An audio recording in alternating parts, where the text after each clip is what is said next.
It had been 50 years since humans' last lunar voyage when NASA's Space Launch System launched the Orion capsule into space, where it journeyed around the moon on a mission lasting 25 and a half days.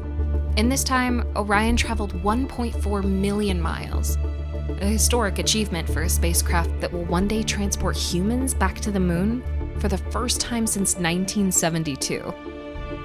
Artemis 2 is scheduled to launch no earlier than 2025, and Artemis 3 in 2026 or later. What makes NASA's lunar exploration goals different this time? Well, for starters, the Artemis program plans to send the first woman and the first person of color to the moon. These missions are also the first steps toward building a long-term lunar base camp and eventually sending the first astronauts to Mars.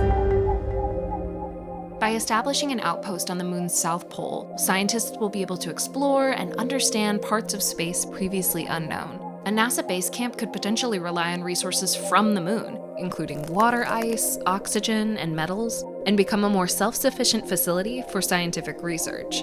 This all remains largely theoretical. First, NASA needs to do some tests. The 3 Artemis missions will hopefully give us some answers. Artemis 1 tested whether Orion's heat shield could withstand temperatures of around 5,000 degrees Fahrenheit during its re-entry into Earth. It also used 3 mannequins to measure the safety of the spacecraft. The mannequins evaluated factors like acceleration, vibration, and radiation exposure, including 2 made specifically to assess the effects of radiation on a woman's body. Artemis 2 will be a 10-day mission that will fly around the moon, determining the efficacy of Orion's systems in deep space with human occupants. NASA astronauts Reed Weissman, Victor Glover, and Christina Hammack-Cook will join the flyby mission, along with Canadian Space Agency's Jeremy Hansen. Ultimately, Artemis 3 will transport a human team to the moon.